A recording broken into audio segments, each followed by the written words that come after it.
कर प्रणाम मुनि मंडली बोले अद्भुत में।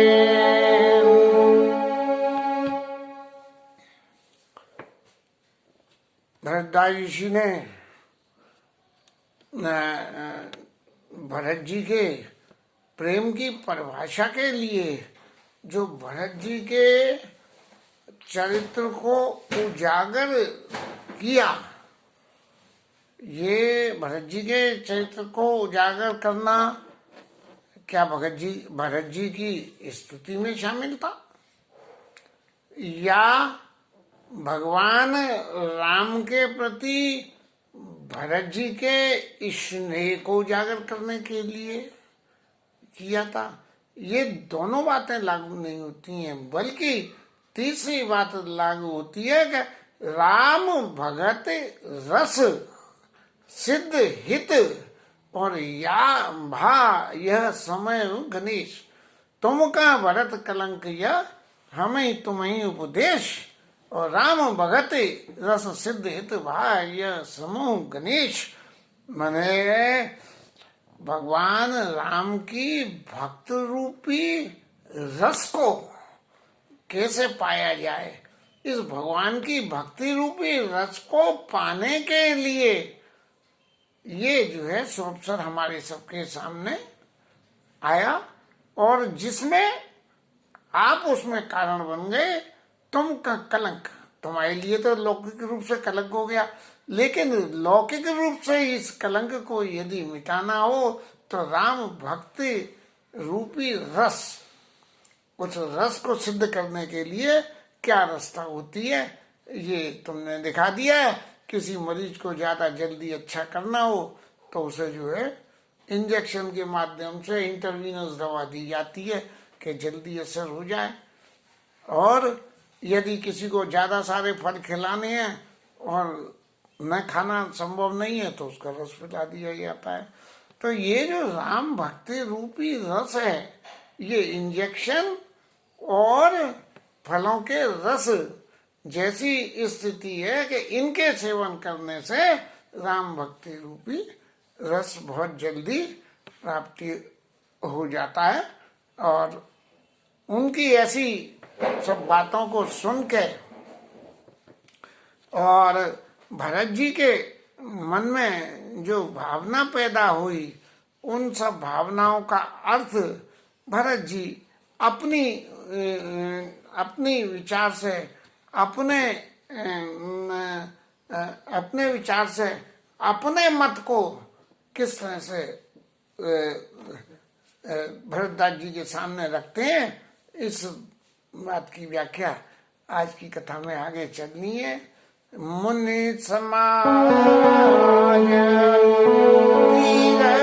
तीरथराजु साची शपथ गाई राजू। भरत जी को जो कलंक लगा सामाजिक रूप से, यद्यपि वो कलंक नहीं है, फिर भी भरत जी को हर बार अपने आप को सही सिद्ध करने के लिए कुछ न कुछ ऐसा सबूत देना पड़ता है जिससे कि लोगों को विश्वास हो जाए।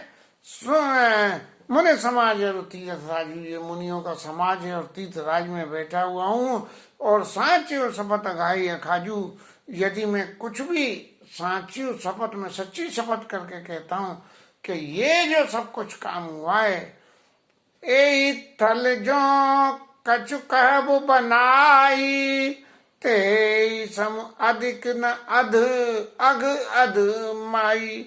अब मुझे जो कुछ भी अपने दिल की बात कहनी है लोगों से, तो उस कहने के लिए यदि इस समाज में मैं कोई अपने कलंक को मिटाने के लिए कोई भावनात्मक बात, कोई ऐसी बात के जो मैं मैनिपुलेट करके बताऊं, यदि मैं ऐसा कुछ कहता हूं तो इसके बराबर कोई अधमता नहीं होगी। तुम सदैव कहूं सतिभाव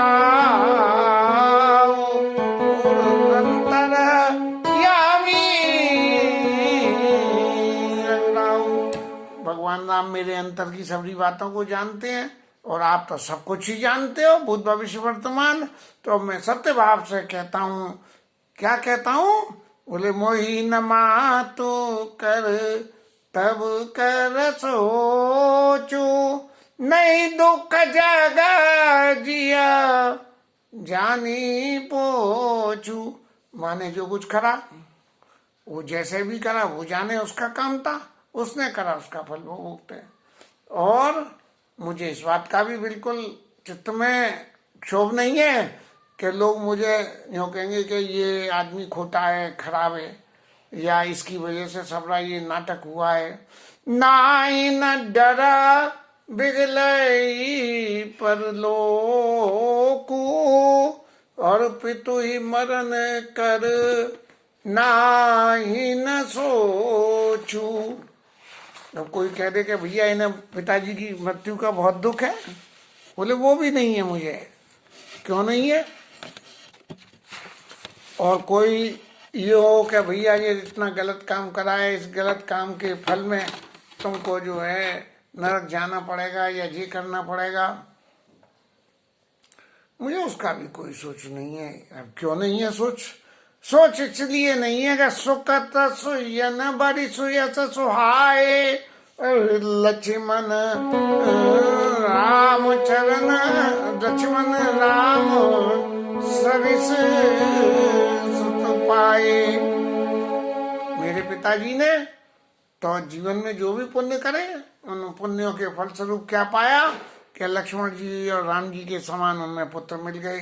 और फिर जब भगवान राम का विरह हुआ तो शरीर छोड़ के चले गए। इसलिए राजा दशरथ के शोक का तो कोई प्रसंग ही नहीं है। माता के कर्तव्य का मुझे कोई विचार नहीं, मेरा क्या होगा इसका कोई विचार नहीं, और पिताजी के मरने का भी मुझे कोई विचार नहीं। और राम विरत जी तन छन भंगो, वो पशोक कर कवन भंगो।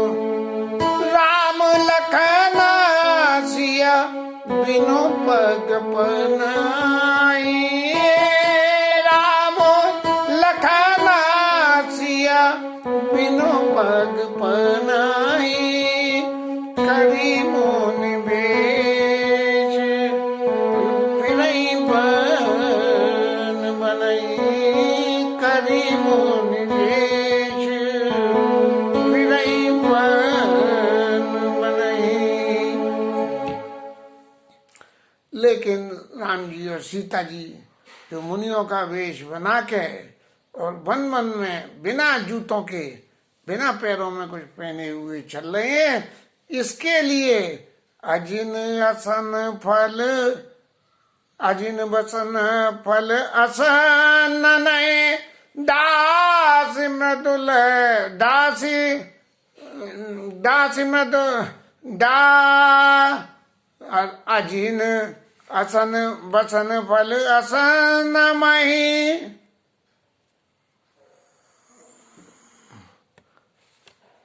शयन दासी कुसपात बस तर तर नित सतहिम, आतप भर शावाद बसी तर तर नित सतहिम, आतप भर शावाद।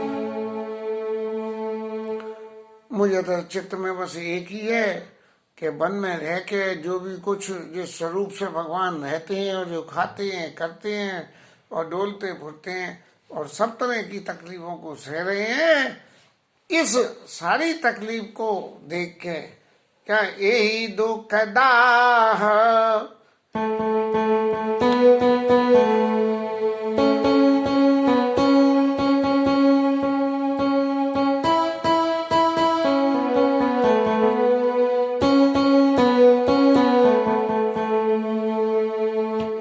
दुखदा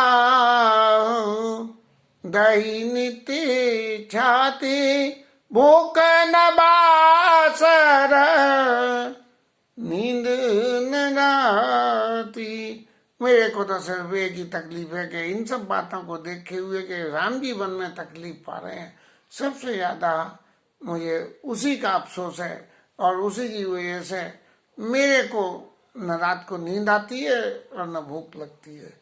भरत जी जो कह रहे हैं, ये कहने से पहले भरत जी ने ये कह दिया कि मेरे को यदि मैं कुछ भी बनावटी बात कहूँ तो वो जो है मेरे बराबर अधम कौन होगा। इसका मतलब ये है कि वास्तव में भरत जी को नींद नहीं आ रही थी कि कैसे हो। और एक रोग कर औषधि नाई, जगते जगते सोते उठते बैठते कि भैया ये रोग मेरे को जो नींद और भूख का हो गया, इसकी क्या दवा है। और भगवान राम कैसे वन में से लौट के हमें जो हुए, सो देव सकला विश्व मन माई, सारे विश्व में जितने भी साधन है उन सब के बारे में मैं सोच सोच के और परेशान हो रहा हूँ। मेरी नींद उड़ गई है। माँ तो कुमत बड़ा ही अगमूला, ते हमारा हित कीन वसूला। वसूले से लकड़ी छीनी जाती है। और माँ तो कुमत बढ़ई, माता की जो कुमति है, दुर्मति है, वहां तो कुमत बढ़ई, वो बढ़ई के समान है। और हमारे हित का उनने वसूला बना लिया। और फिर क्या कर रहे हैं, हमारे हित कीन वसूला और कले कोकाट करे कीन कुजंतु। और एक जो है कोकाठ लेके, एक तो सुकाट होती है जो आसानी से छिड़ जाती है, और एक होती है कोकाठ। जो कोकाठ आसानी से छिलती नहीं है, उसका कुछ काम नहीं होता, वो सब जंगली होती है, जलाने की। कली कोकाठ करे कीन कुजंतु, गाड़ी अवधि पड़े दीन कुमंतु। ऐसे उस डंडे को धरती में गाड़ के और 14 साल की अवध रूप 14 साल की 14 साल की अवध रूपी कुमंत्र को और पढ़ दिया है उनने, हमारी माँ ने। मोही लगी यह कुटाट सब ठाटा, और ये सब मेरी वजह से कराए उनने। और हुआ क्या, और गाले से सब जग बारे वाटा, और सब तितर बितर हो गया। राम जी वहां चले गए, पिताजी वहां चले गए, सारी अयोध्या की जनता जो है दुख तकलीफ में चली गई। अब ये सब जब मैंने बहुत इसको सोचा कि भूखवाद न वासन नींद न राती, तब मुझे एक बात ध्यान आई। कैसे, एक रोग करियो शदिनाई, सो देव सकल विश्व मन माही। और जब मैंने सोचा तब मेरे को एक ही समस्या का समाधान नजर आया। मिटाई कुयोग राम फिर आए, माँ मिटाई कुयोग राम फिर आए। बसाई आबादा नहीं आन उपाय, बसाई आबादा नहीं आन उपाय। मैंने ये मन में विचार किया तो मेरे को ये मन में आती है कि राम जी यदि लौट के आ जाएं तभी अयोध्या दोबारा बच सकती है, बाकी और किसी साधन से नहीं हो सकती है। और भरत बचन सुने मुनि सुख पाई, भरत जी के ऐसे वचनों को सुनकर सब लोगों ने सुख पाया और उनकी बढ़ाई करी है। तात करऊ जनी सोच विशेषी, सवा दो कमिटाई राम पद पे खे, सवा दो कमिटाई राम पद पे की। भरत जी की इस दीनता की बातों को सुन के और जब वो शपथ करके कह रहे हैं तो मैं भरद्वाज ऋषि को बहुत ही मन में सुख हुआ कि भरत जी के चरित्र को आप देखिए तो सही कि जिसने कुछ नहीं करा है वो भी अपने आप को सही सिद्ध करने के लिए कितनी शपथ और कितनी बातें कहनी पड़ रही हैं। ऐसा देख के भरतदास ऋषि का भी दिल पिघला और उन्होंने फिर एक आशीर्वाद स्वरूप बात कही, तात करो जने सोच विशेषी। हे तात, आप अपने मन में ज्यादा किसी तरह का कोई सोच मत करो और आपके सारे दुख, सब दुख मिटे राम पद पे की। आप भगवान राम के पास जा तो रहे हो और तो इसलिए उनके चरणों के दर्शन करते ही आपको सारे दुख मिट जाएंगे। करि प्रबोध मुनि बर कयो, अतिथि प्रेम प्रिय हो। कंद मूल फल फूल हम देव ले करी छो। चूंकि भरद्वाज ऋषि के आश्रम में राम जी ने विश्राम किया है या नहीं, ये उल्लेख तो मेरे को स्पष्ट रूप से मानस में नहीं मिला और मेरी बुद्धि भी पार नहीं पा रही है कि क्या वास्तव में राम जी ने भरद्वाज ऋषि के यहाँ विश्राम किया था। लेकिन भरद्वाज जी ने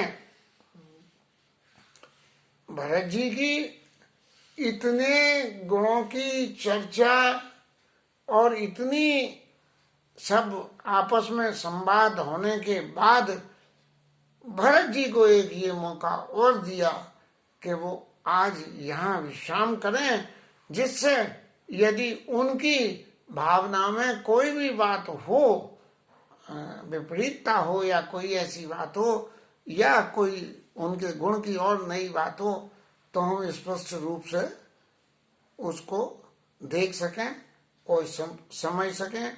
किसी के यहाँ जावे, तीर्थ में जावे तो कहते हैं गुणी लोग के रात्रि विश्राम जरूर करे, और जो रात्रि विश्राम करते हैं तो तीर्थ की महिमा गुणवत्ता समय मिलता है। नहीं तो भागे भागे गाड़ी लेके गिरिराज गए, भागे भागे परिक्रमा लगाई और भागे भागे लौटी आए। लेकिन रात्रि विश्राम करोगे तो दो चार जगह दर्शन और करने जाओगे, नहीं तो जल्दी है करके और भागी आओगे। तो ऐसे ही उन्होंने कहा कि कंद मूल फल फूल हम देव लेव कर छो, हमारे ऊपर जो है अपनी क्षोभ करके यानी आप हमारे यहाँ विश्राम करोगे तो हमें बड़ा अनुग्रह महसूस होगा। और ऐसा कह के सुनी मुनि बचन भरत ही सोचू, भयउ कुअब सर कठिन सकोचू। भरत जी के चित्त में तो राम जी के पास जाने की जल्दी पड़ रही है और यहाँ भरद्वाज जी कह रहे हैं कि यहाँ विश्राम करो। अब भैया यहाँ विश्राम करूंगा तो चल के जाने में देरी नहीं हो जाएगी, अब अपने मन की करूं तो भी मुश्किल है, और चला जाऊं और न करूं और इनके मान के करूं तो मेरे चित्त में क्षोभ उत्पन्न हो रहा है। जानी गरुआ गुरु गिरा बहोरी, चरण बंदी बोले कर जोरी। ऋषि की वाणी में भजन था।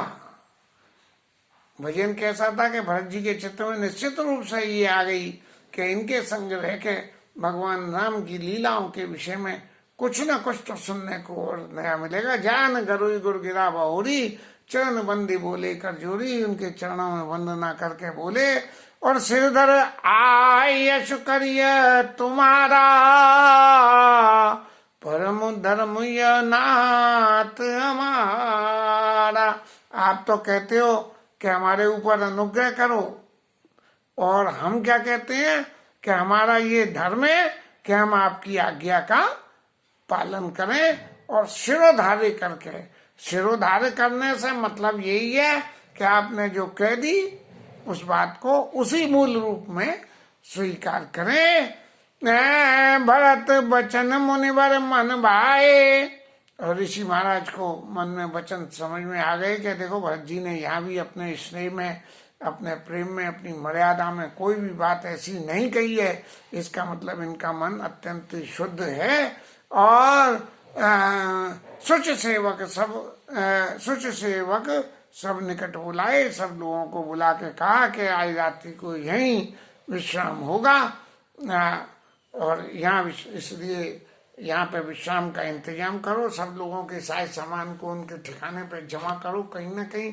और ऋषि महाराज ने नौता तो कर दिया भरद्वाज जी ने, और नौता करके उनके चित्त में तो बड़ा आया कि ये इतनी पूरी अयोध्या की फौज को यहाँ पास कैसे दिया जाएगा और क्या करा जाएगा।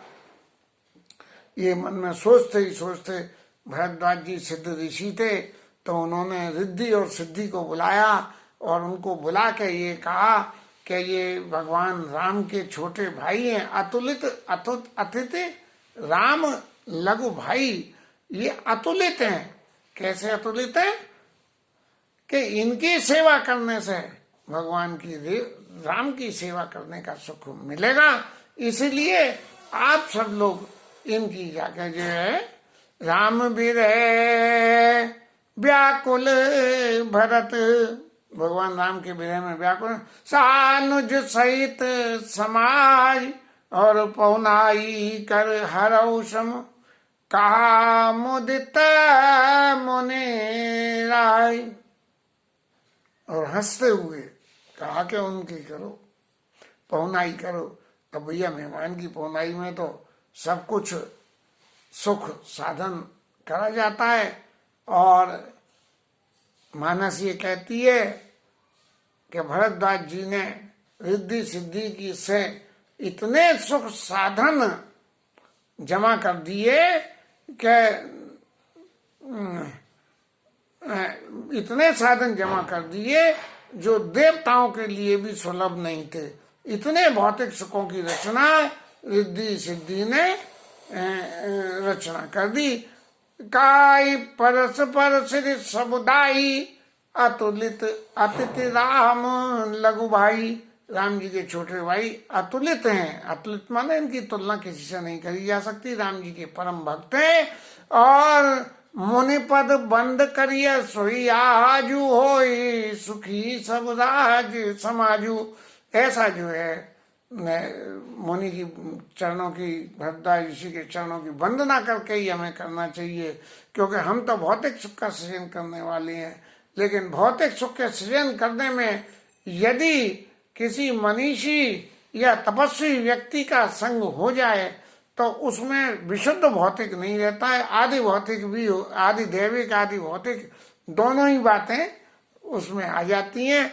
इसलिए उन भोगों को भोगने से, जो भौतिक सुख हैं उनको भोगने से कोई ऐसी विचित्रता पैदा नहीं होती कि आए थे नमाज पढ़ने रोजे गले पड़ गए, क्या बोले आए तो राम जी को मनाने, और यहाँ की भोग विभूति देख के ही मन में ये रह गया कि चलो लौट के वापिस अयोध्या ही चले, यहाँ तो बहुत सुख है। अस कई रचे रुचे गए नाना जय बिलो के बिल खाई विमाना। ऐसे सुंदर घरों की रचना करी जिसका वर्णन ज्यादा करने में कोई ऐसा नहीं दिखता। एक शेष मतलब की बात है कि भौतिक जगत में जो भी सुख हो सकते हैं उन सारे सुखों की रचना कर दी, और ऐसी रचना करी कि मुनि प्रभाव जब भरत बिलोका सब लगे लोक पति लोका। भरत जी को तो सारे लोक भी छोटे लगने लगे उनके प्रभाव को देख के, बापुरे कितना स्वागत सत्कार हो रहा है।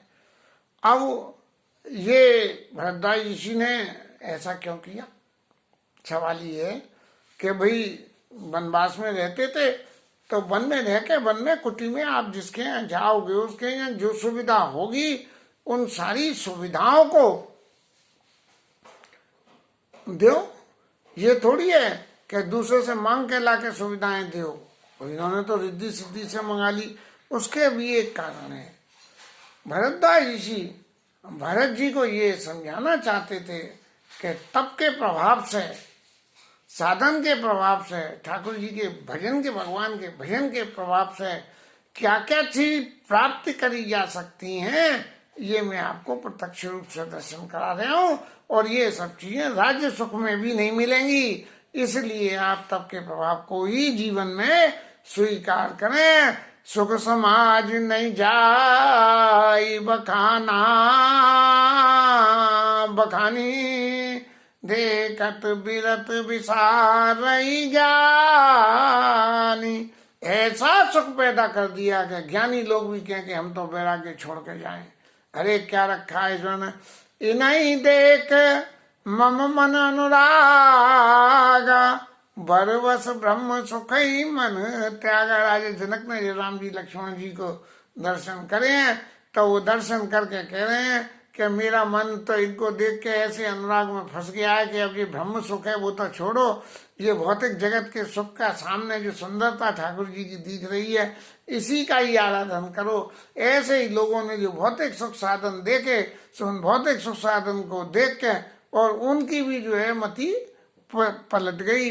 अब इसमें जो कुछ भी लिखा है उसमें सख चंदन बनता अधिक भोगा, देह की हरस विस्मय बस लोगा। लोगों को सुखू करने के लिए चंदन और वनिता माने स्त्री सुखी कहा जाएगा।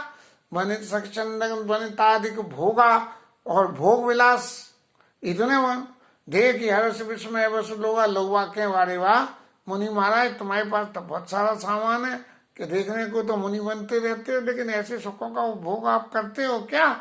ऐसे हर्ष और विस्मय में हो के सब लोग करने सोचने लगे कि हम उपभोग करें या न करें, और करें तो कैसे उपभोग करें कि भगवान के चरणों में ही प्रीति बढ़े। और इसी उसमें संपत्ति चकई भरत चक, भरत जी की क्या स्थिति हो गई कि संपत्ति चकई, जो वहां की संपत्ति थी वो तो चकई हो गई, और भरत जी जो है चकवा हो गए। और मुनिया यश खिलवार,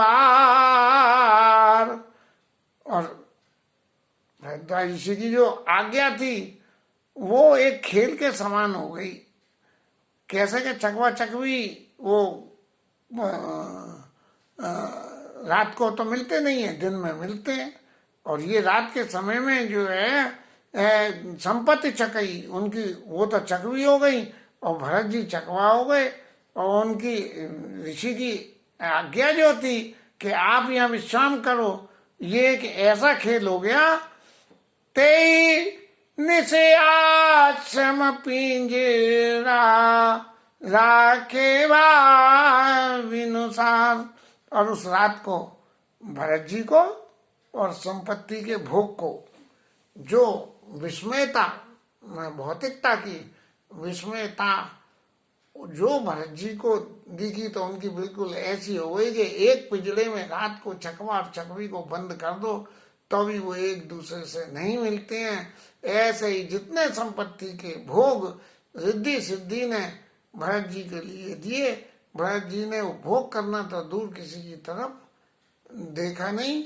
और फिर सुबह हो गई, इसी इंतजार में कि भैया सुबह होते ही राम जी के पास चलना है। इसके साथ ही आज की कथा विश्राम और हरि नाम कीर्तन।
रामचंद्र भगवान की जय।